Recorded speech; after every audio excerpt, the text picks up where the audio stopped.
Yvonne sighs and hangs her head a bit under the shade of the tree that her and her friends meet under to discuss what happened. I probably shouldn't be surprised I'm out of the guild.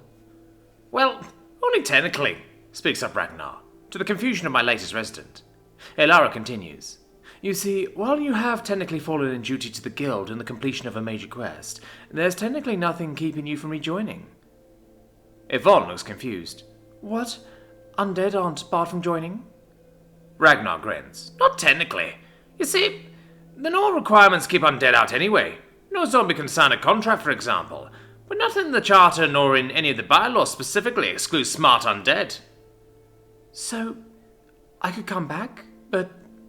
Yvonne looks a bit rudderless, and her friends continue to try and help walk her through what's going on.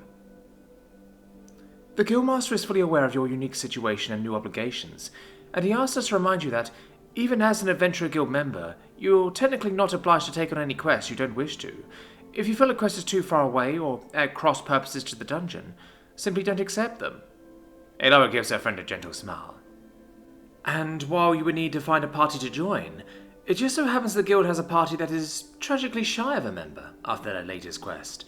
You would technically be back on the bottom rung of placement, but the Guildmaster has set a new quest to return the property that was tragically lost in the conquest of Neverrest. Ragnar grins again. Guildmaster didn't miss a trick, eh? If you rejoin and just come back with the fancy gear you borrowed, he said you'll basically be back to where you were in guild standing, and have a big payment for completing the quest. Yvonne, for her part, still looks lost. Timo wriggles out of a crack in the ground nearby, and she looks to him. What should I do? Can I truly be an adventurer and a resident? Timo looks at her for a few seconds before giving a squeak and continuing on his way. Those shortcuts don't make themselves. She turns her gaze back to her friends. And can I even leave, even if I do accept the offer? Elara nods. While nobody seems to be absolutely sure, it seems highly likely you'll be able to leave for at least some period of time. Neverrest could send his undead denizens out beyond its borders. Additionally, Miss Aranya is also able to sojourn, as she puts it. If undead can leave, and residents can leave, undead residents should be able to leave, reasons the elf. Ragnar looks around, watching Timo vanish down the start of another shortcut. And it seems to me your dungeon isn't opposed to you rejoining too. Yvonne slowly nods. Aranya did say it seems to want us to do more than just be here. Her resolve seems to slowly firm, and she stands with a nod. Yes, I would like to rejoin the guild then. Her friends smile and all three grasp hands. They've been through much together, and they all intend to get through much more in the same way. I can only half pay attention to the warm reunion of the party right now, though. After Fluffles took those books to the secret base, I lost track of him. He's not out on an expedition or something either. I scout my various places and get a bit of an appreciation for just how much I've grown since I got here. Used to be, it'd take me just a few moments to scan myself and bring the little vague feelings of what's happening to the forefront of my mind. But now I have the house, the garden, the maze, the tunnels, the cemetery, and the crypt complex. He's not in the complex.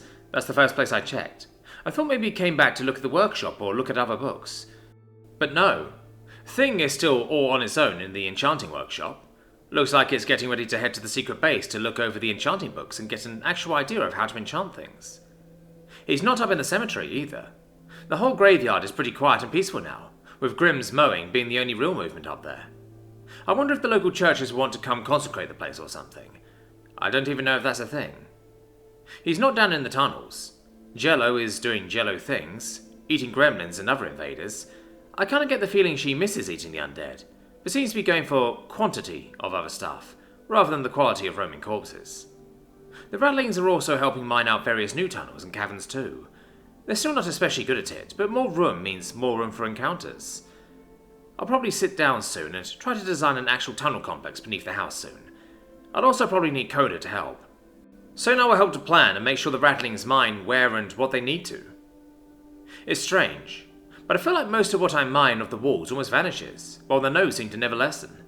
Must be part of the weirdness of this reality. Either way, I'll probably need to designate a few more mining nodes if I want to fancy the place up. Anyhow, back on the hunt for Fluffles. He's also not in the house. Business is being slowly picking back up. Seems like most delvers are content to wait for the official all-clear from the Office of Dungeon Affairs and Elf Guy. I wonder when he'll get back. It's been a while since he took a look around. He's not in the maze either. That's still just Tiny and the Dierat thieves. Tiny seems to be planning out a new layout for the maze, placing webs and such, and almost sectioning parts off. Looks like he's got an area up to the first chest that's a fairly straight shot, probably for the people that try to just sprint through. The deepest chest, though, is starting to get pretty good. It's no longer a least nor even a lesser chest. Big Guy knows how to try to lure stronger adventurers deeper. Fluffles isn't even in the yard, and that's the last area to look. The herbalism those are getting a bit overgrown, thanks to the lull in delvers while dealing with Neverest. But now they're getting pruned back by the more daring herbalists. The anthill is still spitting out ants. It started occasionally producing carpenter mages that are the size of mice, and Queen has been taking a few to help move her larger experiments around, while the rest are helping spread the various fungi around in the tunnels. I don't know how, but there's some new types popping up in a few nooks down there. Fluffles isn't even in the snake spawner. Oh, wait. He is. Why is he in there? Ascending? What?